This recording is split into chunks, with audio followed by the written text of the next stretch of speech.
as a mother, what are some of your self-care tips for other mothers? So one thing that I am really passionate about is, as a mother, but also as somebody who owns a business,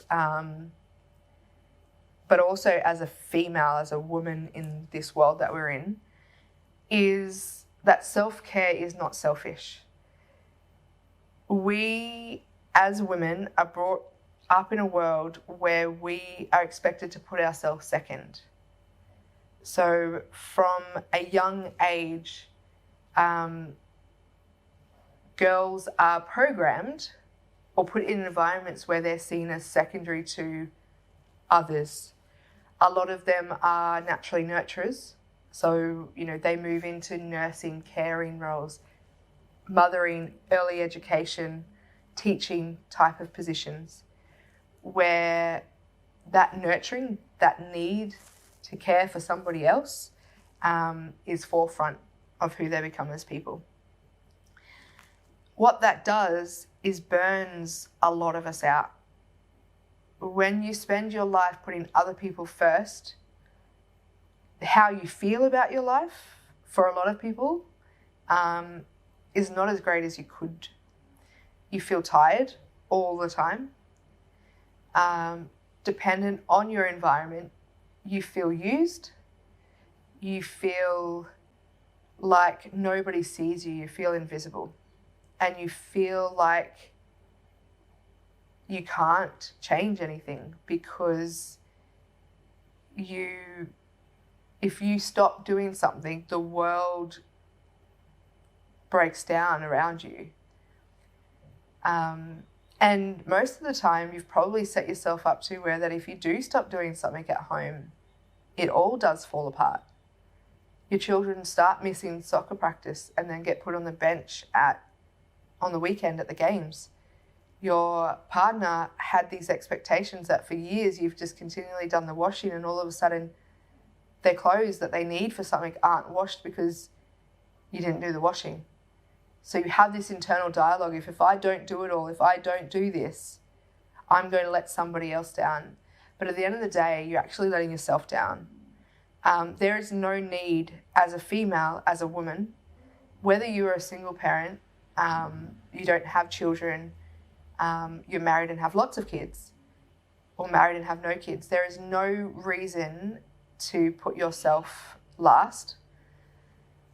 The quality of life that you have and the leadership abilities that you have when you put yourself first in regards to self-care, being self-aware, knowing who you are, knowing what you need, so that you are putting those things in place, and they're non-negotiables. I know that if I don't get a massage every 2 weeks, the tension that builds up in my shoulders from the stresses of normal work and everyday life build up, and I actually become physically ill. But I also, my movements with my children, my shortness, and what I mean by shortness, like I'm angrier quicker because I'm not able to function physically as well as I could if I was looking after myself properly. Eating, eating well, or just remembering to eat at all. There are lots of women who just forget to eat because they're so busy doing things for other people that they're not looking after those fundamental needs. So just remembering to eat, and not eating while you're doing something else, actually sitting and enjoying something. Drinking your coffee or tea before it's cold. Sounds simple, but there are so many people that I know who never get to finish that coffee or tea because they never take the time. Make it a priority. If you need to get up half an hour earlier before your children so that you have that opportunity to have that space for you, then that might be something that you need to do.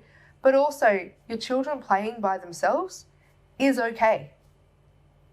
You're not a bad parent for not sitting with your child playing 24/7 and being like a helicopter around them.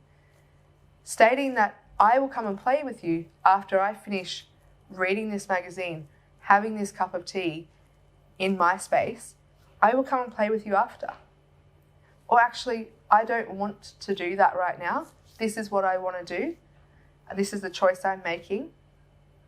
When I'm finished here, I can come and help you here.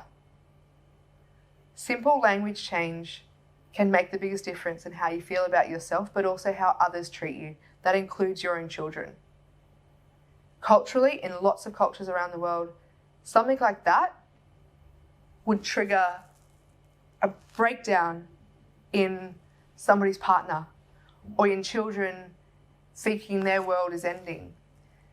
But it's up to us as women and as parents, but as individual women, to set the boundaries that you're okay with and to actually stand up for them. And remember, if you're not looking after yourself and you burn out or you hit rock bottom, the recovery from that place takes a lot longer than it does for asking your child to wait for 5 minutes. What do you think your child needs over the long term? They need you in the best form of you possible. So remember that self-care is not selfish.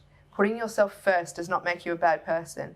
And if anything, it makes you stronger, it makes you a better parent, a better partner, but it makes you enjoy your life because you only have one and you should be living it to your full capacity. And you are the only one who knows what you need to have yourself in that space. So just fucking do it.